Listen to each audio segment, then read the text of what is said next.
Hello, little ones. Grandpa here. I'm going to tell you a story, one you will like. This is about a dog that was lost in the wilderness. He was lost and lonely. His name was Cody. Lost in the forest in Central Oregon. It was 2 days before Thanksgiving. Cody and I left Troutdale late in the afternoon for Sparks, Nevada. My wife and mother-in-law had left for Sparks a week earlier to be with my youngest daughter and 3 grandsons for Thanksgiving. It was cold and drizzling rain. It was dark. The traffic was very light. The road was wet, and I had to run my wipers at half speed. Everything was going fine, and I was just about the only one on the highway. I started singing to myself. Yeah, singing to myself. Keep me awake. Yeah. Well, Cody was probably asleep in the back of the truck. I had a canopy on the truck, and that kept him out of the wind and cozy warm back there. By the way, if you haven't figured it out yet, Cody's my dog. I raised him since he was a little pup, 5 weeks old when I got him. When I bought him, they told me he was 45% German Shepherd, 10% Siberian Husky, and 50% Alaska Wolf. Yep, wolf. Yeah, he was part wolf. We started increasing in altitude as we was driving along, and that wet, rainy climate of air, and it's cold out. It was about 6:30 and still dark. Everything was going just fine. I started singing again. About 10 miles south of La Pine, this triple trailer truck in front of me was only doing around 50 miles an hour. Thought he just had a heavy load and was going up the hill slow. I decided to go around him. When I was about halfway around him, I could see the lights of some traffic ahead of me coming over the hill. I decided, well, I better stomp down on the throttle a little bit here and get around this guy. My back end started to spin out, pointing me toward the truck. I realized that I was on ice. I hit the soft shoulder on the left side of the road and spun around and hit a stump. And the truck flipped over upside down. And I think that's when Cody flew out the back. And I was hanging on my seatbelt. I lost my eyeglasses. My dentures flew out. So I couldn't hardly talk. I couldn't hardly see. I undone my seatbelt, dropped down, and crawled out of the window that was busted. And I asked some people that stopped by, I said, "Did you see my dog?" And they said, well, they thought he seen him headed north, down the road, opposite direction where I came from.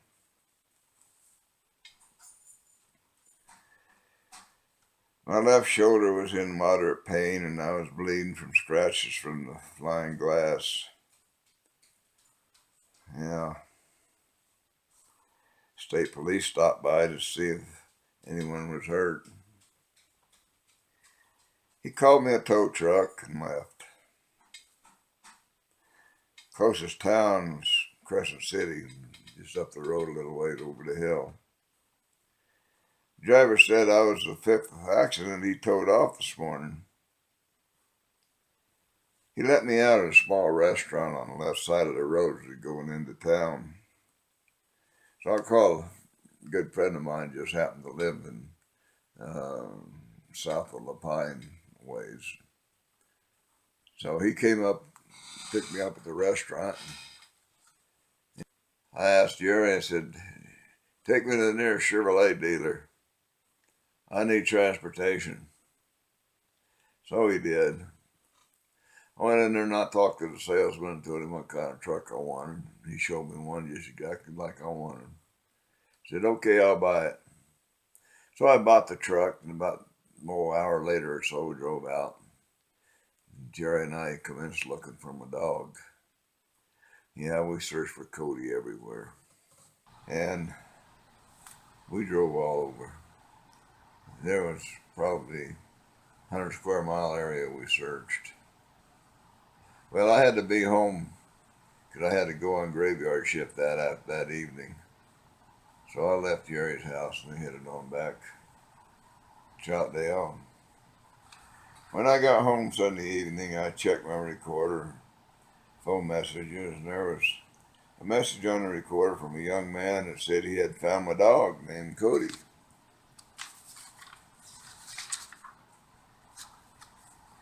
Got the phone number off the dog tags. Said it was urgent that I call him immediately. I tried to call him, but no one answered. I imagine that he must have been pretty bad, hurt pretty bad. Called Jerry and told him the details. He said he would try to contact him. The next day, Jerry called and he said, I got a hold of him, and he said Cody was okay, but he couldn't get him in the truck. Jerry said there's a foot of snow on the ground, and they were expecting another foot Tuesday night. Yeah, that'd be over 2 feet of snow. Well, I went to work Monday night, worrying about Cody, trying to survive out there in the foot of snow. Then another foot Tuesday night. About 2 in the morning, I decided I was going back to La Pine and look for my dog. Told my boss the story. He let me off. I called Jerry and said I'd be there in an hour. Still dark when I arrived, and Jerry had breakfast ready when I got there. 17 degrees out. Well, I gobbled down breakfast and headed out to find Cody. Yeah.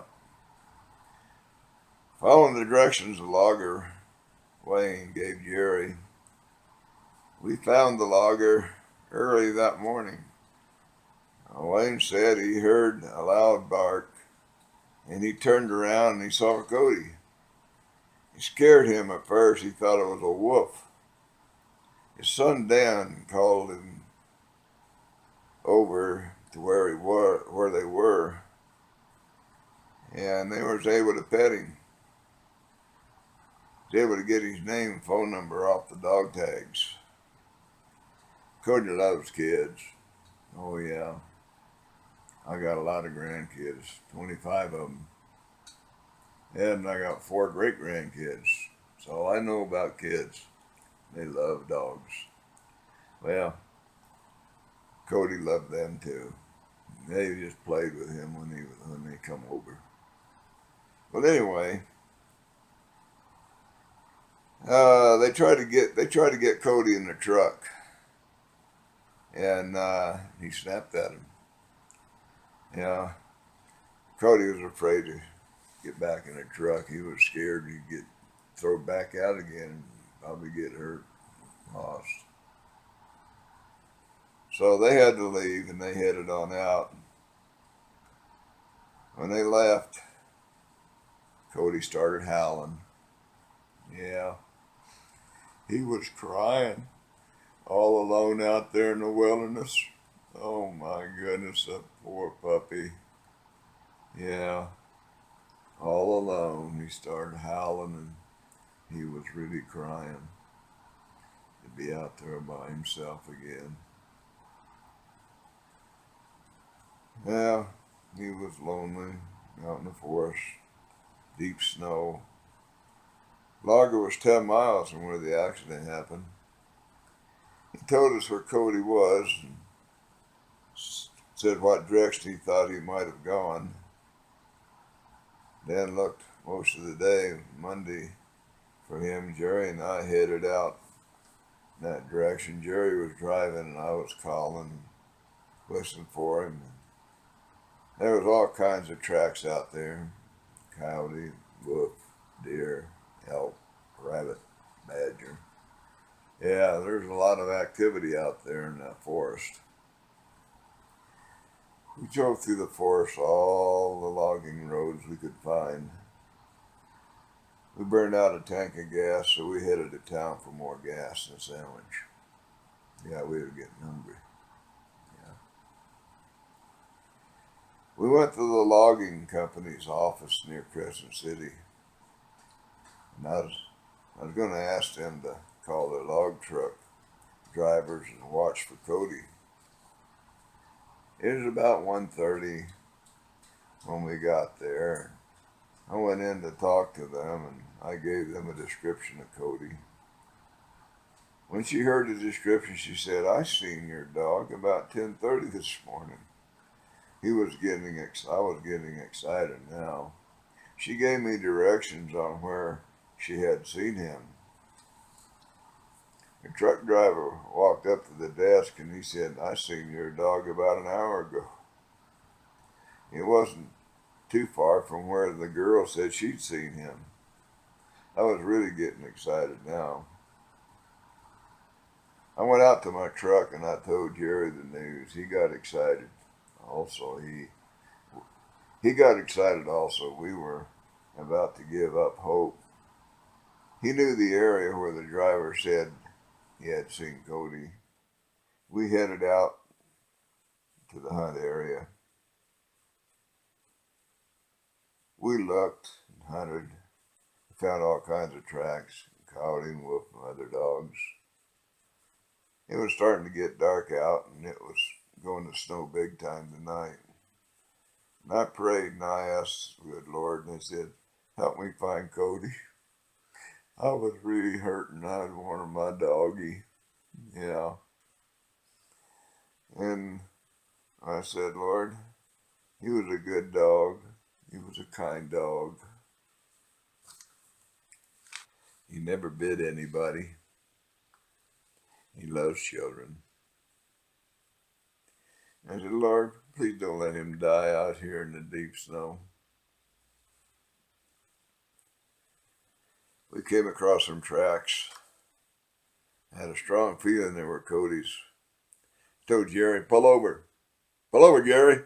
Let me out." I jumped out of the truck and I started tracking the paw prints in the snow. Jerry turned the truck around and he went up to the next crossroad. I tracked his paws prints down a road that had fallen trees across it. I came out the road that Jerry was on and I told him the tracks were getting fresh.